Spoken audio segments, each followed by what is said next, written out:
Veda Ega Pratama targetkan gelar juara dunia Red Bull Rookies Cup 2025, siap gulingkan Brian Uriarte di Misano. Pembalap muda Indonesia, Veda Ega Pratama, bersiap mencetak sejarah besar pada ajang Red Bull MotoGP Rookies Cup 2025. Dalam seri penutup yang akan digelar di sirkuit Misano, Rimini, Italia, pada 13 hingga 14 September mendatang, Veda menjadi salah satu kandidat kuat juara. Ia akan bertarung ketat dengan dua rival utamanya, Brian Uriarte, Spanyol, dan Hakim Danish, Malaysia. Pertarungan ini bukan sekadar perebutan gelar semusim.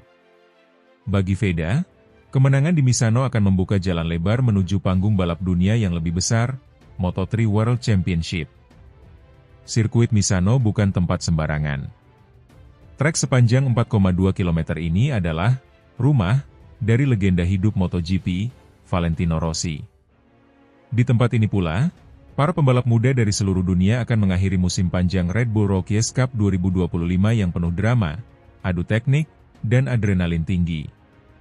Bagi Veda, yang dikenal sebagai pengagum Casey Stoner karena gaya balap agresif dan presisi tinggi, Misano adalah panggung terakhir untuk membuktikan kualitasnya. Saat ini, Veda menempati posisi kedua klasemen sementara dengan 170 poin, terpaut 21 poin dari pemimpin klasemen Brian Uriarte yang telah mengoleksi 191 poin dan 6 kemenangan. Di belakang Veda, ada pembalap Malaysia, Hakim Danish, dengan 165 poin dan 1 kemenangan. Dengan hanya 2 balapan tersisa, peluang juara bagi ketiga pembalap masih terbuka. Namun, perhitungan matematis menjadikan Uriarte lebih unggul secara posisi, meski tekanan jelas ada di pundaknya. Untuk bisa menggulingkan Uriarte dan membawa pulang gelar juara Red Bull Rookies Cup, Veda Ega Pratama membutuhkan kombinasi hasil optimal di 2 balapan Misano, ditambah dengan hasil minor dari Uriarte. Berikut adalah skenario yang mungkin terjadi. Jika Veda menang 2 balapan, 25-25-50 poin, maka total poinnya menjadi 220. Dalam kasus ini, Uriarte tidak boleh meraih lebih dari 28 poin total dari 2 balapan, artinya finish di luar podium di salah satu race. Jika Veda menang 1 balapan dan finish kedua di race lain, 25-20-45 poin, maka total poinnya 215. Untuk skenario ini, Uriarte harus gagal naik podium di kedua race, misalnya finish keempat dan kelima atau lebih buruk. Jika Veda finish kedua di 2 race, 20-20-40 poin, totalnya 210 poin, dan itu hanya cukup jika Uriarte finish di luar 5 besar di kedua race.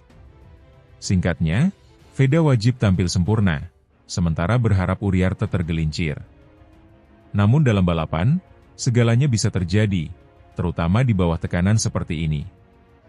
Saya siap untuk memberikan segalanya di Misano. Ini mungkin kesempatan terbaik saya untuk mengangkat nama Indonesia di ajang dunia, ujar Veda dalam sesi wawancara menjelang keberangkatannya ke Italia. Performa konsisten Veda sepanjang musim, termasuk 3 kemenangan impresif di Sachsenring, Assen, dan Spielberg, telah membuka mata banyak pengamat balap Eropa.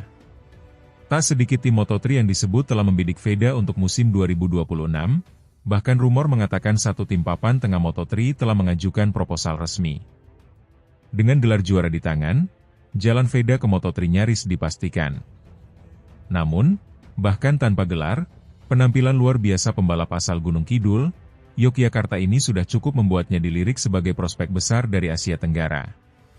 Veda adalah pembalap komplet, teknikal, sabar, dan tahu kapan harus menyerang. Mentalnya sudah seperti pembalap Grand Prix, kata salah satu pencari bakat dari tim Moto3, yang meminta namanya tidak disebutkan. Meski diunggulkan di atas kertas, Brian Uriarte akan menghadapi tekanan besar. Sang pembalap Spanyol memang punya pengalaman lebih dan konsistensi tinggi, tetapi performanya di 2 seri terakhir mulai menurun. Dalam balapan di Spielberg dan Aragon, Uriarte hanya mampu finish di posisi 4 dan 6. Sementara Veda justru sedang dalam tren menanjak, mengumpulkan podium berturut-turut dan menunjukkan kematangan balap yang luar biasa. Jika tren ini berlanjut, bukan tidak mungkin pembalap Indonesia itu bisa menjungkalkan Uriarte di sirkuit yang pernah melahirkan juara dunia. Target saya jelas, menang 2 balapan. Saya tidak ingin hitung-hitungan poin, saya ingin menang di lintasan, tegas Veda. Pencapaian Veda tidak lepas dari dukungan penuh dari berbagai pihak di Indonesia, termasuk PT IMI, Ikatan Motor Indonesia, Kemenpora, dan sejumlah sponsor nasional yang mulai menaruh perhatian serius pada dunia balap motor. Akun-akun media sosial pembalap muda ini pun mulai dibanjiri dukungan. Banyak penggemar menyebut Veda sebagai the next Marc Marquez, bahkan ada yang menyebutnya calon juara dunia MotoGP di masa depan. Apapun hasil di Misano nanti, kami bangga dengan Veda. Dia sudah membawa bendera Indonesia bersaing di level dunia, kata Ketua Umum PP IMI, Bambang Susatyo. Red Bull Rookies Cup 2025 bisa menjadi titik balik karir Veda Ega Pratama. Kemenangan di Misano bukan hanya soal gelar juara, tapi juga simbol kesiapan pembalap muda Indonesia menembus panggung Grand Prix. Dengan semangat, bakat, dan dukungan penuh, Veda siap mengguncang dunia balap internasional, dan Misano bisa menjadi awal dari segalanya.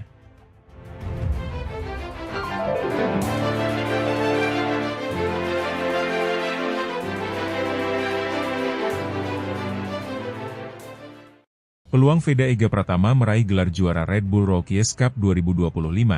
Mampukah Veda mengungguli Brian Uriarte di balapan pamungkas? Pembalap muda Indonesia, Veda Ega Pratama, kini berada di ambang sejarah untuk meraih gelar juara Red Bull Rookies Cup 2025. Menyisakan satu putaran terakhir di GP San Marino, Veda memiliki peluang besar, meskipun ia harus berjuang ekstra keras. Perjalanan Veda hingga saat ini sudah sangat mengesankan, dan di balapan pamungkas ini, ia akan berhadapan langsung dengan pesaing terberatnya, Brian Uriarte dari Spanyol. Saat ini, Veda berada di posisi kedua klasemen dengan 170 poin, tertinggal 21 poin dari Uriarte yang memimpin dengan 191 poin. Kesenjangan ini terbilang cukup tipis, mengingat di setiap balapan, poin maksimal yang bisa didapatkan adalah 25. Dengan dua balapan yang akan digelar di sirkuit Misano pada 13-14 September mendatang, total 50 poin masih bisa diperebutkan. Ini berarti, gelar juara masih sangat terbuka bagi Veda. Untuk bisa menjadi juara, Veda harus mengungguli Uriarte di balapan terakhir. Ada beberapa skenario yang bisa terjadi, dan semuanya membutuhkan performa luar biasa dari Veda serta keberuntungan. Skenario paling jelas bagi Veda adalah memenangkan kedua balapan di Misano. Jika Veda berhasil merebut 50 poin penuh, ia akan mengakhiri musim dengan 220 poin. Untuk skenario ini, posisi Uriarte sangatlah krusial. Uriarte tidak boleh mengumpulkan lebih dari 29 poin dari kedua balapan tersebut. Kombinasi finish apapun yang menghasilkan total 29 poin atau kurang, seperti P2 dan P7, P3 dan P4, atau bahkan satu kali finish di posisi kelima dan satu kali gagal finish, sudah cukup untuk membuat Veda menjadi juara. Jika Veda hanya memenangkan salah satu dari dua balapan, peluangnya akan menjadi lebih tipis dan sangat bergantung pada hasil Uriarte. Misalnya, jika Veda memenangkan race 1 dan finish di posisi kedua di race 2, ia akan mengumpulkan 45 poin. Jika Uriarte finish di posisi kedua di race 1 dan di posisi pertama di race 2, ia akan mengumpulkan 45 poin juga. Dalam skenario ini, Veda dan Uriarte akan memiliki poin yang sama di klasemen akhir, dan gelar juara akan ditentukan berdasarkan jumlah kemenangan. Saat ini, Uriarte memiliki lebih banyak kemenangan, jadi Veda harus mengamankan setidaknya satu kemenangan lagi di Misano untuk menyamai jumlah kemenangan Uriarte. Ada satu skenario yang sangat ekstrim namun sangat mungkin terjadi dalam balapan, yaitu Brian Uriarte jatuh. Jika Uriarte mengalami kecelakaan atau gagal finish di salah satu balapan, peluang Veda akan meningkat drastis. Misalnya, jika Uriarte jatuh di race 1, dan Veda berhasil finish di posisi pertama, Veda akan langsung mendapatkan 25 poin, sementara Uriarte tidak mendapat poin sama sekali. Jarak poin antara mereka akan terpangkas menjadi hanya 4 poin, jika Veda mendapat 25 poin. Di balapan kedua, Veda hanya perlu memastikan ia finish di depan Uriarte untuk mengamankan gelar juara. Jika Veda memenangkan kedua balapan dan Uriarte jatuh di salah satunya, maka Veda dipastikan menjadi juara. Perlu diingat, jatuh bukanlah sesuatu yang diinginkan oleh para pembalap, namun dalam balapan yang penuh dengan tekanan dan persaingan, hal seperti itu bisa saja terjadi. Meskipun perhatian utama tertuju pada persaingan antara Veda dan Uriarte, jangan lupakan bahwa Red Bull Rookies Cup bukanlah balapan dua kuda. Di posisi ketiga klasemen, ada pembalap Malaysia, Hakim Danish, yang juga memiliki peluang untuk mencuri gelar. Ia saat ini hanya terpaut 5 poin di belakang Veda. Jika Veda dan Uriarte terlalu fokus pada persaingan mereka dan membuat kesalahan, bukan tidak mungkin Danish akan menyodok ke depan dan merebut gelar juara. Hakim Danish sendiri adalah pembalap yang sangat kompetitif dan telah menunjukkan performa luar biasa sepanjang musim. Kehadirannya akan menambah tekanan bagi Veda dan Uriarte, memaksa mereka untuk tidak hanya bersaing satu sama lain, tetapi juga waspada terhadap ancaman dari belakang. Pada akhirnya, segala skenario masih bisa terjadi. Putaran pamungkas di Misano dipastikan akan menjadi ajang pertarungan yang sengit dan mendebarkan, menentukan siapa yang akan dinobatkan sebagai juara Red Bull Rookies Cup 2025. Veda Ega Pratama telah membuktikan bahwa ia adalah salah satu pembalap muda terbaik di dunia, dan kini, ia hanya selangkah lagi untuk mewujudkan mimpinya. Mampukah Veda mengungguli Brian Uriarte dan mengharumkan nama Indonesia? Kita akan mengetahuinya di GP San Marino.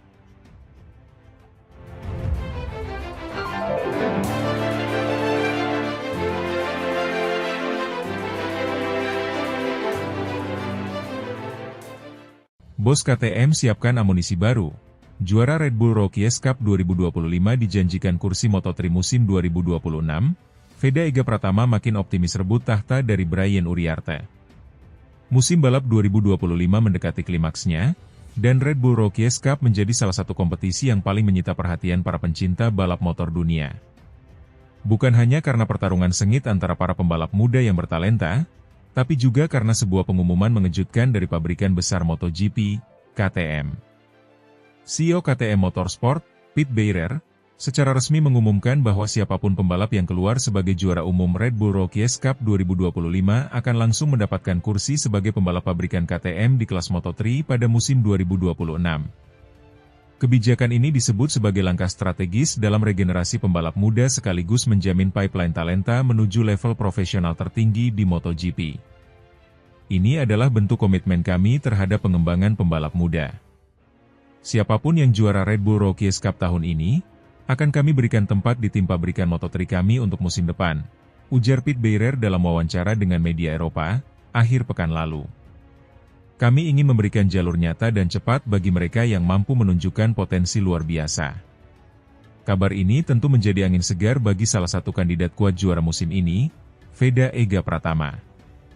Pembalap muda asal Gunung Kidul, Indonesia, itu kini berada di posisi kedua klasemen sementara, hanya tertinggal 21 poin dari pemimpin klasemen, Brian Uriarte asal Spanyol. Usai mencetak 2 podium kedua, P2, dalam 2 balapan di GP Austria, akhir pekan lalu, Veda kini mengoleksi 170 poin.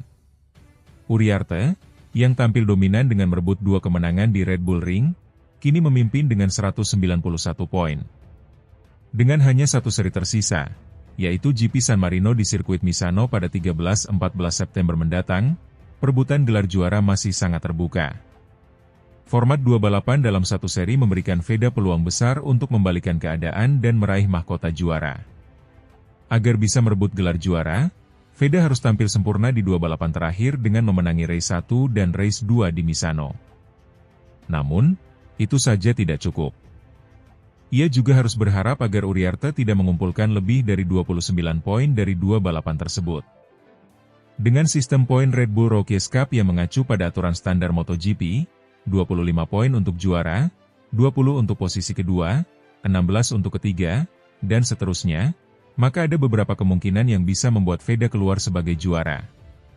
Jika Veda menang 2 kali, 50 poin, maka Uriarte maksimal hanya boleh meraih kombinasi seperti P2 dan P7, 29-29, P3 dan P4, 16-13-29, atau kombinasi lain dengan total tak melebihi 29 poin. Jika Uriarte finish di posisi lebih tinggi dari skenario tersebut, maka Veda tetap berada di posisi kedua klasemen akhir, sekalipun ia menang 2 kali. Skenario ini memang berat, tetapi bukan tanpa preseden. Di race 2 Sachsenring bulan lalu, misalnya, Veda berhasil menang sementara Uriarte mengalami DNF, did not finish. Artinya, segala kemungkinan masih bisa terjadi, terutama di ajang balap di mana keberuntungan, konsistensi, dan strategi memainkan peran sama pentingnya dengan kecepatan. Menanggapi peluangnya, Veda tetap optimistis. Dalam wawancara dengan media Indonesia, ia mengatakan bahwa fokus utamanya saat ini adalah tampil sebaik mungkin tanpa terlalu memikirkan kalkulasi poin. Target saya di Misano adalah menang. Soal hasil akhir, biar nanti. Yang penting saya sudah memberikan 100%, ujar Veda. Tentu saja kabar dari KTM jadi tambahan motivasi. Siapa yang tidak ingin langsung naik ke Moto3 dengan tim pabrikan? Kepercayaan diri Veda juga semakin tinggi melihat performanya sepanjang musim. Dari 12 balapan yang telah digelar, ia berhasil meraih 6 podium, termasuk 2 kemenangan. Konsistensinya di barisan depan membuat banyak pengamat menjagokannya sebagai pembalap yang layak naik kelas musim depan, entah juara atau tidak. Namun, bukan hanya Veda dan Uriarte yang berpeluang juara. Pembalap Malaysia, Hakim Danish, yang kini duduk di posisi ketiga klasemen dengan 165 poin, hanya tertinggal 5 poin dari Veda. Ini menjadikannya sebagai kuda hitam dalam perebutan gelar. Apabila Veda dan Uriarte melakukan kesalahan atau gagal finish, Danish bisa saja memanfaatkan celah tersebut untuk menyodok ke posisi teratas dan mencuri gelar. Ia sudah membuktikan kecepatannya di beberapa balapan musim ini, termasuk saat menang dramatis di Assen. Kebijakan KTM memberikan kursi Moto3 kepada juara Red Bull Rookies Cup sejatinya bukan sesuatu yang benar-benar baru. Sebelumnya, pembalap seperti Pedro Acosta, Denis Oncu, hingga Jose Antonio Rueda juga mengawali karir profesional mereka dari ajang ini. Namun, pengumuman resmi dan terbuka dari KTM kali ini menunjukkan komitmen yang semakin serius. Langkah ini dinilai sebagai bentuk investasi jangka panjang untuk mencari bintang baru MotoGP, terutama di tengah persaingan antar pabrikan yang semakin ketat. Dengan demikian, pertarungan di sirkuit Misano nanti bukan hanya soal titel juara semusim, tapi juga tentang masa depan. Tentang siapa yang paling siap memikul tanggung jawab sebagai pembalap pabrikan dan melanjutkan perjalanan ke panggung dunia. Dan untuk Indonesia, semua mata akan tertuju pada Veda Ega Pratama. Mampukah ia membuat sejarah sebagai pembalap tanah air pertama yang menjuarai Red Bull Rookies Cup sekaligus mengamankan tiket ke Moto3 bersama KTM?